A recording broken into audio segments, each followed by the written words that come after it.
Si nos podemos sentar, vamos a empezar ahora con la segunda parte. Nos quedan 3 presentaciones. Neil Lee, Antonio San Segundo, y después tenemos la mesa redonda coordinada por Eugenio Mayol. So I'm going to switch to English, in order to introduce Neil Lee, who is not just my colleague at the LSE, and he has been for the a bit more than the last decade, but he's also one of the up-and-coming world stars in the world of innovation. He has just published his book on inclusive innovation, and I think much of the work he's going to present is about how to make innovation less polarizing and far more inclusive, benefiting everyone. So some of the points that Marte and Ron were highlighting before. So without further ado, Neil, the floor is yours.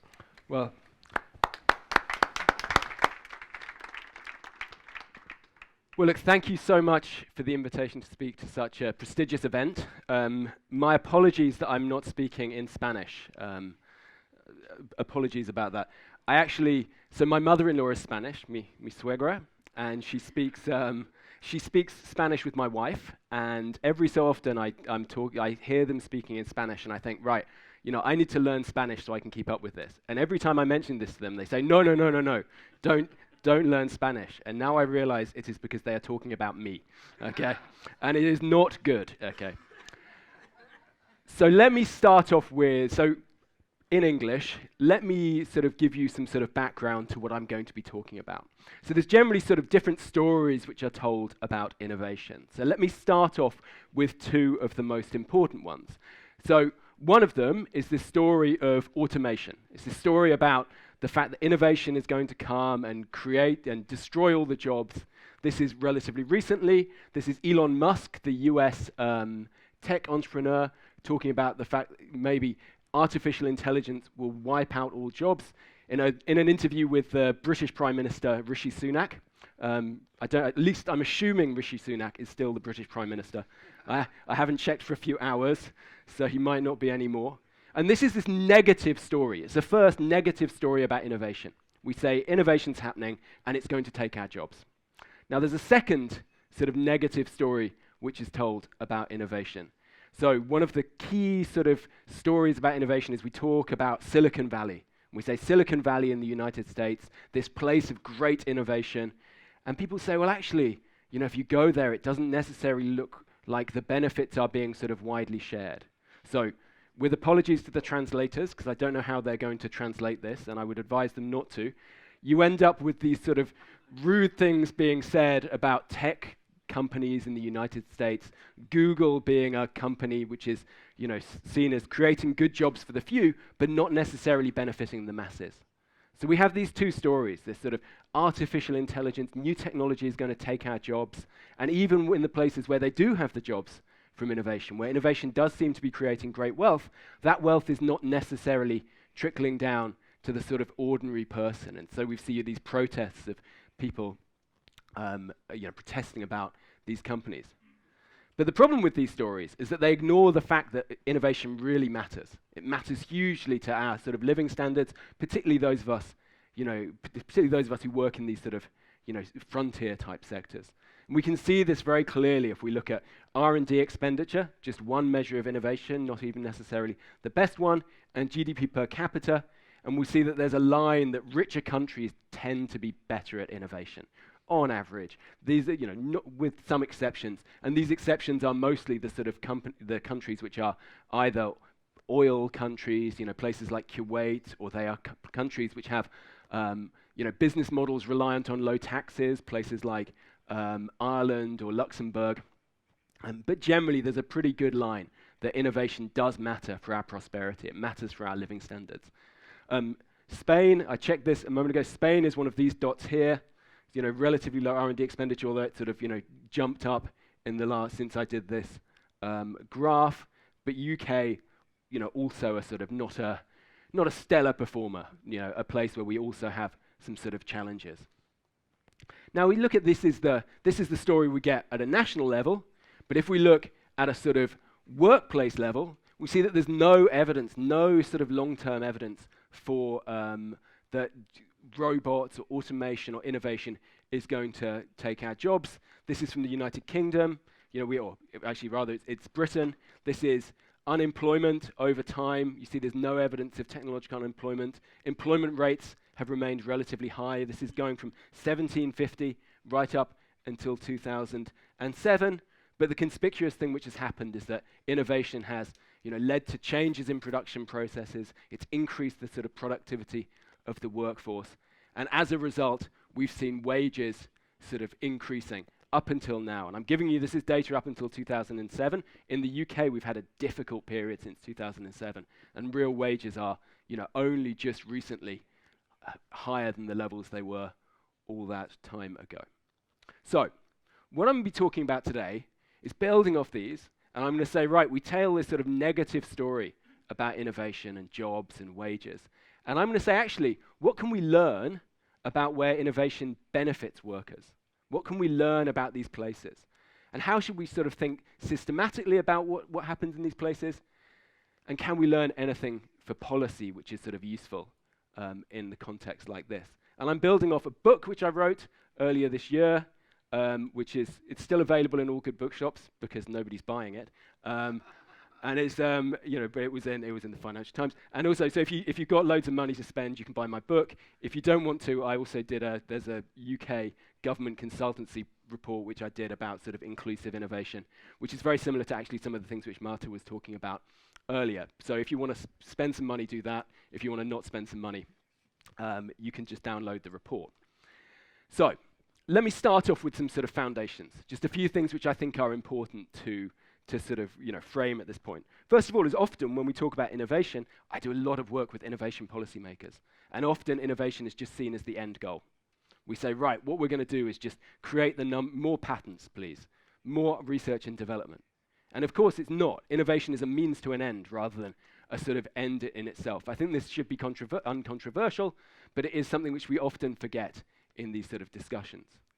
A second point around this is that policy for innovation is not just innovation policy. So one of the sort of types of, some of the research which I do is very inspired by work done in sort of, by people like David Soskice, who's a famous British sort of political scientist. And one of the sort of arguments which he will make is always that actually you can see the sort of structure of the type of things which firms do is determined not just by the sort of policy and innovation, but it's determined by other things, skills, finance, access to government, the partnerships they build with government, and so on. So we need to think more broadly than just about the sort of purely are we subsidizing R&D, purely are we sort of putting in place research institutions. We need to think a little bit more broadly than that. And the final point is, so I did my PhD and I studied a master's degree with Andres Rodríguez-Pose, and one of the key things which I took away from, one of many things I took away from that, is that you should not be sort of applying models from one place and just trying to dump them somewhere else. This is, I think a number of people have talked about Silicon Valley. There's one of the big sort of problems in innovation policy is this notion that everywhere has to be Silicon Valley. We can just take this model which has happened in the United States and we can apply it in new places. And I think this is important sort of contextual framing before I get on to the examples I'm giving you. So what do I mean by innovation in this case? And I also want to sort of start, take a step back and just talk about what exactly I'm sort of talking about here. And I think what's important is we don't just think of innovation as being like the spark of an invention, we think about something which is broader. So in their studies of the Industrial Revolution, Meisenhall and Mokier talk about the fact that you can distinguish between major inventors, the people who discover new technologies, the tweakers, the people who then adapt and change those new technologies as they're sort of brought into sort of market, and the implementers, the people who build, install, operate, and maintain new and complex equipment. And this is I think so in a country like the United Kingdom, we're quite good at the inventions, we're not so good at these two things. But actually these things, the tweakers and the implementers, there's lots of jobs in doing that which are important. And one of the key themes of what I'm going to be talking about today are just how important that is. And the implication of this is that when we think about innovation policy, we shouldn't, when we think about innovation policy, we shouldn't just be thinking about these sort of inventions, we should be thinking about what happens next. Not just where is the new technology coming into market, but then how is it applied and how is it used? And how can we sort of, tweak it to our own uses? And this changes the way that we think a little bit about sort of innovation. So, having given you this sort of conceptual basis, let me now answer my question. What might a pro-worker policy for innovation look like? With the caveat that when we're talking about innovation policy, we're not just talking about, well, when we're talking about policy for innovation, we're not just talking about innovation policy. We're talking more broadly about the sort of the way that you structure things. And so what I'm going to do is just draw on another nice sort of 2x2, and which helps me, I think, when we're sort of looking for examples. So this is the World Inequality Lab, bottom 40% as a share of pre-tax income, and this is patents per million. So this is a rough measure of innovation, and this is a rough measure of how much of the money of the sort of the economy benefits workers below the bottom 40%. And there's loads, if you do want to buy my book, you'll be alone, but there's lots more sort of graphs like this, but let me just give you the sort of headline picture. The headline picture is this sort of essentially 4 places in the world which are good at innovation, but also good at sort of sharing the benefits broadly, with some huge caveats around gender, ethnicity, people, your age. But there's sort of 4 sort of parts of the world which are good at this sort of thing.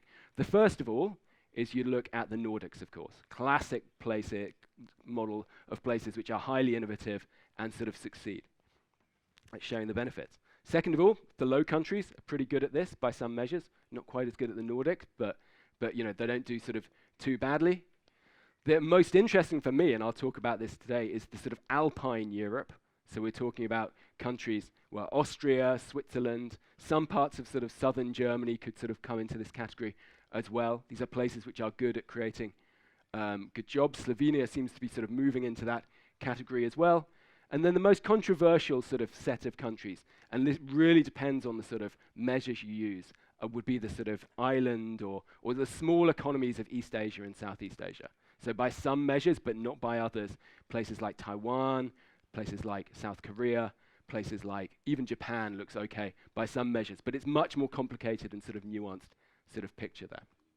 So what I did for this book was I went to, 4 of these countries, and I interviewed policymakers, I interviewed businesses, I interviewed sort of academic experts, and I tried to work out what were the sort of broad lessons from these places which we could sort of take away for a sort of pro-innovation, pro-worker innovation policy in somewhere like the UK.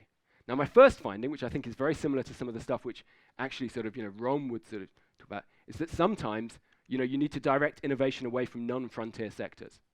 So I'm from Oxford, a town in the United Kingdom. Oxford is famous for its leading edge science and things like that. I mean, it's a wonderful place. But the other thing about Oxford is it really hasn't outpaced the UK economy over the last 20 years. We've had huge amounts of the sort of invention and not so much in the translation of that invention into sort of commercial success. And part of the problem there is that, we've just been trying to sort of chase the frontier sectors. We haven't been doing the stuff which we are traditionally rather better at. So my good example here, I'll draw on the examples of Austria. So Austria, this is a town called Leoben, it's just north of Graz, about an hour's north of Graz. And the interesting thing about Leoben is, first of all, it's very beautiful, but also it's an extractive area. And so in the 1970s, it had a very similar industrial base to South Wales. So I don't know if anyone's been to South Wales. South Wales is in Wales in the UK, it's South Wales, very beautiful. And it had a very similar industrial base to Styria, to the region in which Leoben is based in the 1970s. They're based on extractives, a bit of sort of basic sort of steel production, stuff like that. But the interesting thing is what happened after the sort of, after the 1970s. So Styria, which is the dark line here, sort of continued to grow, whereas Wales didn't. And what had happened essentially was that there had been a process of, rather than in Wales, we basically, or the British government, we sort of abandoned, we said there is no future in these industries. Whereas in Styria, they said there is a future in these industries, but only if we can upgrade, only if we can sort of tailor things to do well. And this was part of a sort of big increase in Austrian R&D spending. So most people don't sort of think of Austria as being a sort of big economic success story, but between the sort of, after the sort of, since they joined the European Union, essentially, one of the things which happened was they saw the largest increase in R&D spending of any OECD country except for South Korea. So this is Germany, R&D spending in Germany. This is the EU 27 figures, and this is Austria. And as you can see, essentially what they saw was like big increases in R&D spending over this period. Now there's different stories about what happened here, right? So one story of what happened in Austria was that essentially they got kind of lucky. You know, the Iron Curtain came down. They had the sort of industries which could serve Eastern Europe. They had R&D tax credits, which meant that German companies were sort of like bringing their R&D to Austria. But the other story here was that this was also partly a process of what you can call sort of directed technological change. So one of the big concepts in economics at the moment is the idea that you can direct technological change into particular fields and sort of so improve what was going, you know, improve your sort of sectors. And there's a story about Austria which is really this sort of directed technological change one. So what happened was, you know, they got lucky. They had this sort of social partnership model, the sort of Austrian social partnership model. This has been recorded, so I have to be a little bit careful what I say, but there are very strong links between business and government over this period. It was locally focused. It was doing all this sort of, you know, Rodríguez-Pose style type stuff where you sort of, you know, focus on what you've got and sort of build out from there. It was sustained over time. There's wonderful stories. So I went and interviewed Austrian policymakers in this region. And one of the things which is really interesting about this was how it's sustained over time. So in the UK, we have this chronic thing that policymakers forget what they've done, or politicians forget what they've done, and the sort of civil servants are always like moving from one sort of objective to the other. Now, the interesting story about what happened in Austria was, you know, essentially Wolfgang Schüssel, the former chancellor, he said, right, we need to improve our R&D performance in these industries. And then the bureaucrats started sort of trying to do everything they could to increase their R&D performance in those industries. And nobody told them to stop. So when the new chancellor came in, he didn't, you know, he didn't sort of push them onto a new trajectory, and so they carried on. So there was this sort of bureaucratic inertia which continued sort of in a good direction. To the extent that one of the people I interviewed there, you know, I interviewed this policymaker, and I was like, well, you know, so how did this all happen? You know, what's going on? And this guy was like, well, look, you know, if you want to know more about this, you can read my book, which I wrote about it in the 2000s. And the fact that you have a policymaker who is still in place now, who wrote about a policy measure which happened sort of 20 years ago is, you know, very, very unusual, certainly the sort of UK or US case. Yeah, and at the same time, a lot of this was sort of shared. The benefits were sort of shared. There was wage coordination measures. All of this sort of social partnership model, which you get sometimes in the Nordics, happened as well. Now, this isn't to say that people didn't lose their jobs. Employment in the area has changed quite a lot. But what you have now is, rather than have, as in the case of South Wales, relatively few jobs in the sort of steel industry, there's almost no jobs in the steel industry, and what there are under threat and are sort of going. Instead, what you saw was sort of better jobs being created. So there's fewer people working in the steel industry in towns like Leoben than there were, but they are better jobs. They are still good jobs, which are earning high wages. So that's my first sort of case. Now, my second case is about sort of, you know, not just being about the sort of frontier, not just being at the sort of technological frontier. And to sort of illustrate this, I'm going to draw on the example of Switzerland. So most people think that Silicon Valley is like the most innovative place on earth. But some measures, if you look at it on a per capita basis, the most innovative place on earth is probably, partly because it's small, the sort of Swiss city of Basel. Very nice town to visit. It's a really interesting example because I went there and interviewed some of the pharmaceutical firms which make it very, very sort of successful as a place. And one of the interesting things about the sort of Swiss model, so Switzerland always comes like very close to the top on when you have sort of these big measures of like, where is the most innovative places on earth? Always does very well on these measures. But the interesting thing about Switzerland is it's got the sort of like high-tech frontier innovation. It's got ETH, probably Europe's best university. But it's got, you know, so it's got this very, very sort of strong university system at the top, but it also combines that with sort of institutions which manage to sort of diffuse or adapt innovation throughout the sort of wider economy. So it's got Google's biggest R&D lab, but it's also got this sort of Mittelstand type set of small companies who are often export intensive, who are doing sort of interesting things, which are innovative. They're not going to sort of like change the world in a sort of, you know, in a sort of US tech fashion, but they are going to be sort of doing some important things. So some of the components from them will be in your iPhone, for example. Now, my third finding, also inspired by Switzerland, is that you need to pay close attention to education. So Switzerland has still got one of the sort of world's most successful vocational education systems.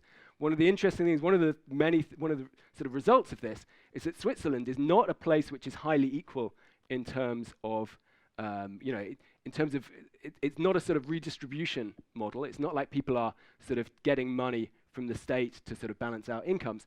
The interesting thing about Switzerland is that before taxes and transfers, it's relatively equal. And that's because they have this sort of model where if you are, should we say, less academically gifted, you can still get good training and you can still get a good job as a result of that.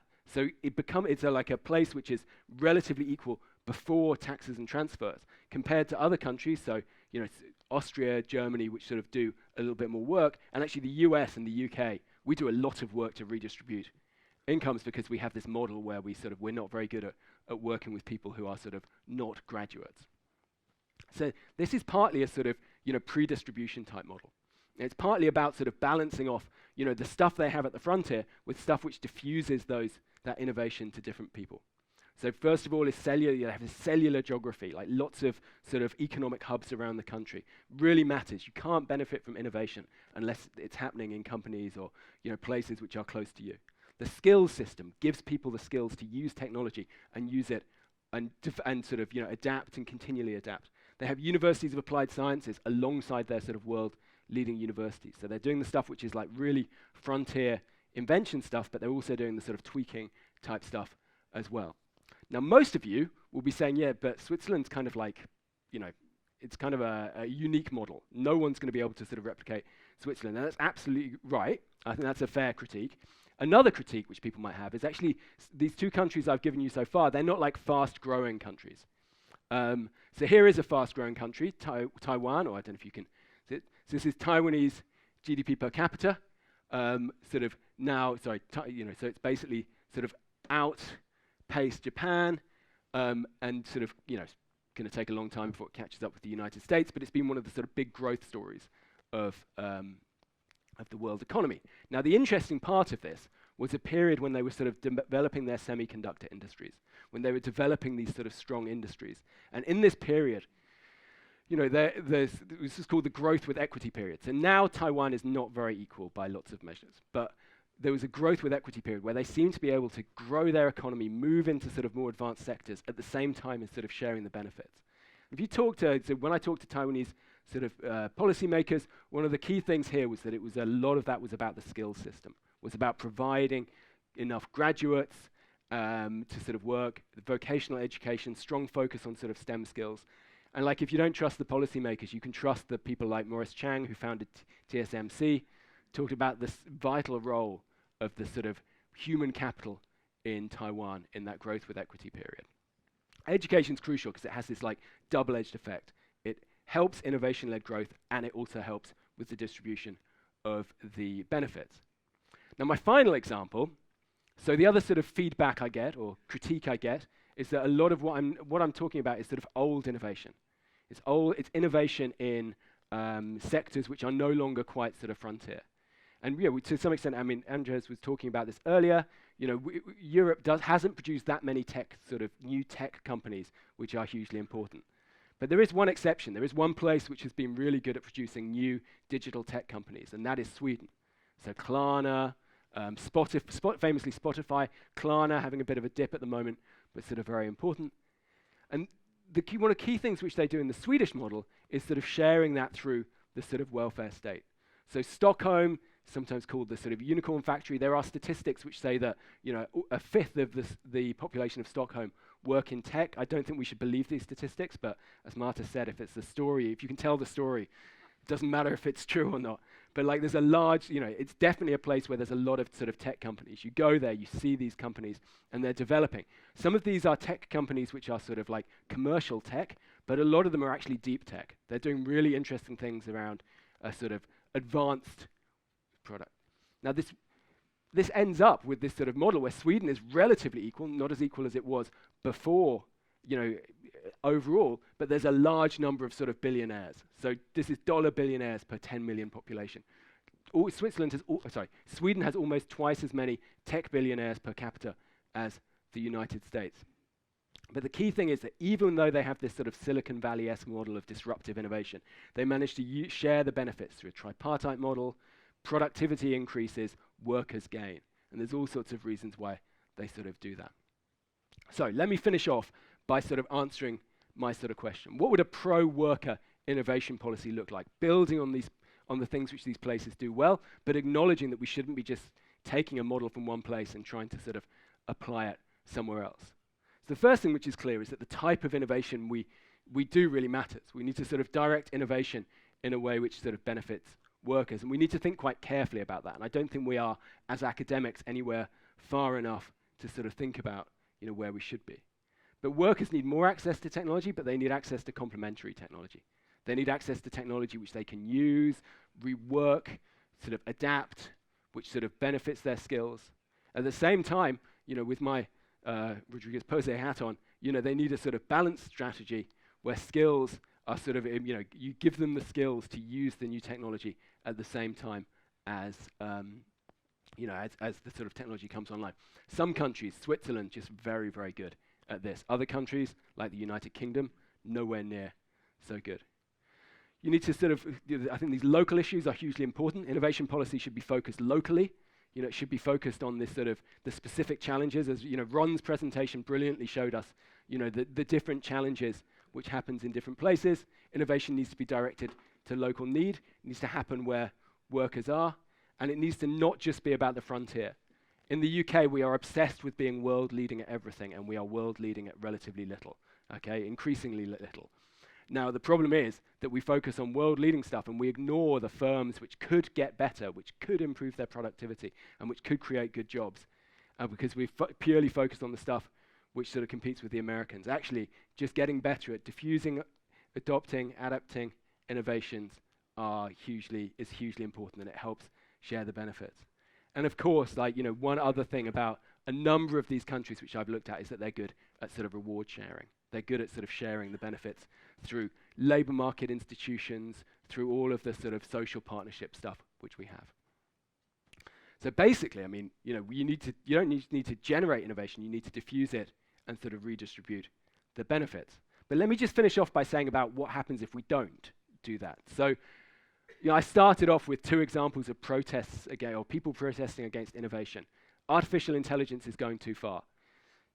People protesting about the sort of, the role of the tech sector in sort of leading to inequality in San Francisco. And you can see other measures which are sort of, anti-innovation type policy happening. Donald Trump, lots of his policies seem to be sort of, anti-innovation in some sense.